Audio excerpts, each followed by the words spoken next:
Welcome back to College Football Addiction. I'm going to recap a little bit for you with my buddy Jeremy from Cardinal Sports Zone. This Miami-Louisville game, really a thrilling game, one of the better games in the ACC this year. A really fun game. Miami comes out on top, but let's start with this. Jeremy, how you doing, bud? I'm exhausted. I was exhausted throughout the game, just taking notes for the post to put on the website after the game. I was exhausted in my little group chat where every play we either suck or we're the best. It was awful. And the one thing I asked, this is why I didn't predict the score last week when I come on here, because I was hoping if I didn't predict the score, I couldn't give Miami's best player any chance at screwing us over, but he did, the refs. And I even went as far as for our photo gallery this week. I tried to be a little funny in defeat. I made the cover picture for that photo gallery a picture of the referee. So disappointed that we didn't play better defense. That's what we normally hang our hat on. But we held Cam Ward to his lowest passing yards. Tyler Shuck actually outperformed him percentage-wise, yard-wise, and matched him for touchdowns. Just our defense, and it's, I don't believe it's on the players. I think it has something to do with schemes out there. But the middle of the field, we're not getting as much pressure for sure, defensive line-wise, but we're covering pretty good. I mean, Quincy Riley still has yet to give up a touchdown in his career at Louisville. MJ Griffin was playing well. Ben Perry got a sack. He played well. It's just something in the middle of the field that's not working that we have got to get straightened up, or the season that we all thought was going to end in 1 or 2 losses could end up with 4 or 5 if we don't watch out. Yeah. I don't know how many teams you'll play that are, more talented than Miami. Obviously, the Clemson game is something that, is on the schedule, but even then, I think that's, maybe, I think matchup wise that, I don't know if they're as high octane as Miami. What maybe surprised me the most, and I will say this, the Miami fan, I want to address this in a minute because the Miami fans were giving you a hard time about something you said on last week's show. So I'll bring that up in a minute. Sure. But I kind of expected Ward to get off. I thought that I thought Ward would do what he did, right? And like you said, you still kind of held him down, per se, compared to what he's done the rest of the year. But man, their rushing attack was, to me, they were just getting 8 yards a carry, it felt like. And I know that's not what it ended on, but it just felt like Miami was just consistently in 2nd and 2, 2nd and 3, 3rd and 1. It was so, to me, that was the most disheartening. If Cam Ward, who's probably going to be in New York for the Heisman, if he beats you, he beats you. At the end of the, what is what it is. The rushing attack and the rushing defense is probably, I wasn't a Louisville fan. I wanted you guys to win for obvious reasons, but that's probably what frustrated me the most. And maybe what frustrated you the most too, is the rushing defense just wasn't there.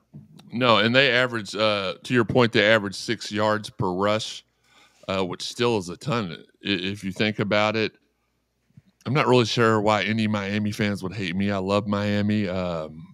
Most of our best moments in the history of college football has been because of them coming and stinking up the joint and us beating them. So I'm not really sure. We had former Miami Hurricane Amon Richards on our show Friday night. He pretty much called this one down to the T. He's like, if you all score 40, we're going to have to score 50 to beat you because your all's offense is great. Yeah. And our defense just hasn't been tackling very well in between the defensive line and the secondary. So, and he also pointed out something to me. Cam Ward may be the slowest running quarterback I've ever seen, and that's including DJ Yodelehi. He's intentionally slow though. He's just more. I call him more nonchalant. Where DJ's running in concrete shoes. Oh, absolutely. Those are the We're two. Just cool and collected and just chill. It feels like. Listen, my co-host, which I'm not going to give them any publicity because they've not paid me to do that, brought up on the show Friday night. They're like, "Oh yeah, Cam Ward, he's a dual threat quarterback." And Amon was like, he agreed with me because I think I said this to you, and I've said it on other avenues. that he was, but my mind was like, he is not a dual threat quarterback. He goes, he may be the slowest dual threat. He may be the slowest dual threat quarterback I've ever seen in my entire life. And I said, even more so than DJ? He's like, heck yeah. And I was like, well, I haven't watched him play that much, but I'll take your word for it. And sure enough, the two big runs he got against us, it looked like one of those old school cartoons where it showed him in slow motion. And I was like, and I go, why do we not have somebody? That's been our issue the whole year, is not having somebody to spy the quarterback. Yeah. I don't know why it continues to be an issue. So here's what they got upset with you for, and I don't know if you remember this or not, but they got upset with you saying that you thought the trenches were essentially a push. So thoughts after watching the game, after seeing it, I'll tell you, I didn't watch trench play. Like I don't have a take here. I was watching it, but I was watching 3 games at once. I didn't specifically focus on the trenches. Thoughts on how Louisville's offensive and defensive line played against Miami's, which Miami's is very well touted. But how do you think the Cards played against? I still think it was a push, and I'm sorry that you all got offended by the truth. You're going to be offended by what I say next to. And again, let me make this perfectly clear. I have friends that coach at Miami. I have their former Cardinals that play down there now that I got close to when they were here. I have nothing against Miami, but the first thing I said on the show yesterday was, I don't think Miami's the top 5 team. They didn't impress me too much. There were 2 plays that he got chunk plays on where there should have been calls made that weren't made, to where if they do call and I know ifs and ands and buts and whatever, but if they make these calls, he's held to about 230 yards passing, 30 yards rushing, and he doesn't have. I just wasn't. And be mad at me all you want to. It's fine. I'm cool with that. But for me, I'm looking at the stats down the middle. The time of possession was about even. We both turned the ball over one time. I'm trying to see 27 first downs and 24 first downs. Sorry, I wish we had 24 touchdowns. we had more passing yards. Didn't rush the way we normally did. Same amount of penalties.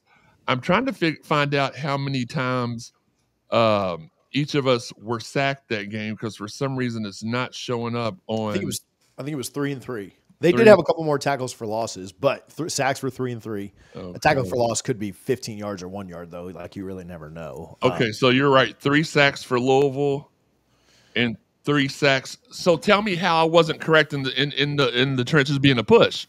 If all the stats were equal, you know what? You're right. It wasn't a push. Our offensive line did better because our quarterback threw for more yards. Shout out to my guy, Amon Richards. Love you, buddy. I thought it was impressive. I thought there was a point. I know you don't want to do the moral victory crap, and I'm not going to ask you to do that super hard, but I think there was a point. I had said this when we had Manny Navarro of the Athletic on to talk about this from the Miami perspective after we had you on it. And I told him, I said that some of the, and maybe I said it to you too, I can't remember, but like some of the, Miami, I think, played down when they played Virginia Tech and Cal because of who those opponents are. And they really should have done that against Virginia Tech because of their history, I think. But Virginia Tech, coming in off a loss to Vandy, not playing super well at that point in the year, it maybe played them a little down. I do think that was a big deal in the Cal game too. And I told Manny, I didn't think that Miami would play down in this one. Like, I think I thought they would get off to a good start and they would play well because they did respect the opponent and they did take Louisville very seriously. I think Louisville was their toughest test left. Not that they couldn't slip up at Syracuse or at Georgia Tech or in a rivalry game, but like, to me, I think Louisville had their attention. And so it's hard to catch Miami napping when you are a good opponent yourself. It's why I think Miami will come out and destroy Florida State this weekend, because it's a rivalry. Like, you're not going to catch them napping this weekend. And so I thought it was impressive, again, not to make you do the moral victory thing, but when Miami got up, was it 10 or 14 early, in the second quarter? It was in the third quarter. They went up 14, and then I kind of thought kickoff return for a touchdown, first play, fumble recovery. Yep. Tied it up, and we were back in it. I thought that was danger zone for Louisville. Like down 14, like, and oh wow, you played hard. Like I know that's not the standard. That's not what, but I do think that was danger zone. Like that very quickly could have turned into you go 3 and out there and you're probably down 21 and it's completely over. And so I thought that was impressive the way that Louisville very quickly responded. Again, didn't go your way, but I thought that fight was impressive and probably bodes well for the rest of the year. Yeah, I think so. And I think the thing that a lot of people may not realize, we have lost 3 games by 1 touchdown to teams that all 3 of them are in the top, 18 or 19 right now. Yeah. And you can say whatever you want.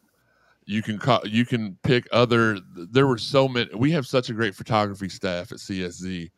Jeff Nunn got pictures of a lot of things, including the hold on Ashton Gelati when Ward stepped back and threw the 60-yard pass down that ultimately won the game for them. Which you would think that would be easy to see, with us wearing all black. But I don't like to be blame the refs guy. But I'm going to be though. In each one of those 3 losses, there was a play that should have been overturned. Should have went our way. In SMU, we forced a fumble, and we could have tied the ball game. Now, who knows if we win the ball game? That would tie it with a little time left. Same thing with this one here. I tell everybody, okay, should have been an Antonio Watt scoop and score.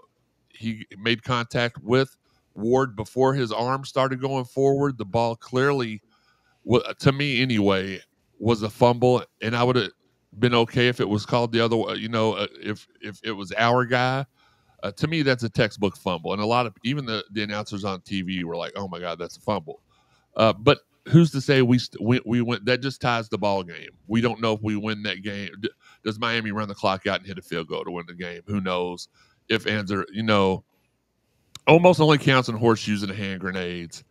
And for me, this is the toughest 4-3 I think we've ever been, because again, we're one call away from these possibly being different outcomes. And even the FPI, I know that's computer based and it's not popularity, but they've got us ranked at 17th because they see the quality in our team. I still see a quality on our team, but I'd be naive to say that we didn't have issues tackling in the defensive backfield there. Yeah, no, I'm kind of with you on that. I super slow-moed it down and I zoomed it way in, and it's so hard to tell when you zoom in as much as I did. It's hard. Like I can see his arm moving forward, but I can't really tell the grip that he has on it. It's hard too, because you're supposed to let that play go on if there's a chance it's a fumble. But then if you do that, to me, it was the Virginia Tech thing. Like, I think the Virginia Tech one was pretty obviously incomplete. And obviously, as a Miami hater, I wanted it to be a touchdown. It was a thrilling play. As a college football fan, I wanted this one to be a fumble because it was a thrilling play. Like, I like exciting football. If I asked you any given day, unless it had to do with your team, would you rather see a fumble, scoop and score, or an incomplete pass that sets up 2nd and 5? Like, yeah, I'd rather see the scoop and score. Like, absolutely. Everybody would rather see that. But it didn't feel indisputable to me. And of course, it's the 3rd week in a row that Miami has it. But all that said, I mean, I'm not trying to be a hater for the Louisville fans out there. With 5 minutes to go, the game's tied. Like, I don't know how much confidence I have in Louisville's defense, but you got to give them that chance. I feel like, who knows, man, they might fumble again. Something else might go wrong. So, but it was disheartening, but you're right. Like they've lost really closely to some really good teams. And, the stretch through the rest of the year, which we'll talk in our next video about BC specifically. They certainly could win out. I mean, Louisville could go out and win out this year. Their rivals are, obviously that would include the Clemson game. So that one makes it really tough. But that's not a surefire loss. That's not you have no chance in this game. I don't think they dominated Virginia the way that they probably should have in the first half. They could have put that game away earlier. I don't know. Could Louisville do it? Yes. I mean, at this point, if you lose to a top 5, 10-ish Clemson and you're 8-4 with 4 good losses, I guess, frustrating losses, but good losses. I don't know. What's the mood if it's 8-4 and that's the way it plays out? It's frustration. Obviously, within 5 minutes of the game being over on Saturday, they were firing everybody. They were transferring all the kids off to different schools. But for those of us that think rationally, I was worried about okay, so to be completely transparent, I had this team losing 2 games this season. Now that's obviously already been that's not going to happen. Yeah. But I was afraid of the first year because the same thing happened with Scott Satterfield. He had a really good first year, won ACC Coach of the Year, and then crapped the bed the rest of the way. I was worried about if we didn't match double-digit wins, would the fan base not be patient enough? Because our fan base has not been patient with all the stuff going on in basketball and football. They've just not been very patient. So would I be okay with an 8-4 season? Absolutely, especially if we're able to get back to double digits next season. I don't know about the fan base's reaction because again, we have lost 3 games where there were 2 or more blatantly questionable calls. I didn't even bring up the play that set up the fumble recovery touchdown by Miami, where we go to break, Miami's at the 30-yard line, or Louisville's at the 30-yard line, and then Come back on the 2 commercial, and we're on the 2-yard line. Yeah, they decided during the commercial, oh, we forgot. So, and that's just to name a few. That's not. And again, I hate to be that. I don't want to be that guy. But in the Notre Dame game, there were three missed spots that would have continued drives for us, where we either missed the field goal or could have continued down the field to score. That were I mean, if you're going to have a review, get it right. Right. That's why we have the reviews. And the SMU, obviously, right now I only remember the one where we forced the fumble, and then again, we all know commentators aren't right 100% of the time, but the commentators were even behind us on that one. It's just frustrating. If we're going to lose, I would have rather us lost because we lost to the better team, and that didn't happen the first 2 games. We did lose to the better team this time. I know at the beginning of the show I said I didn't think that they were a top, and I don't think they're a top 5 team. But can they get there? Yes. Did I predict that Cam was going to win the Heisman a couple weeks ago on our show? Yes, he's a stud. There was one play where they hiked the ball to him. He sat back there. He made a sandwich. He did his laundry. He called his mom. He made his bed and then threw the ball down an insane throw to the corner of the field to a guy that wasn't open at any point. And he put the ball where it needed to go. Him and Tyler Shucker are really good at putting the ball where only their guys can get it. And that's why they both have minimal interceptions this year, because they're normally the only time they throw interceptions is when it goes off other people's hand, or it's another person's mistake. It's not their mistake. He almost threw one to Louisville with the score tied. Our guy Thornton, the transfer from I forgot, he's from up east somewhere. I'm sorry for messing that up. I forgot where he's from, but had the ball right in his hands as soon as he hit the ground, it bounced out, and then they scored on that drive for the go-ahead score. So do I think Miami was the better team? Yes. Do I think they're exponentially better than us? No. Do I think we're a better team than 4-3? Yes.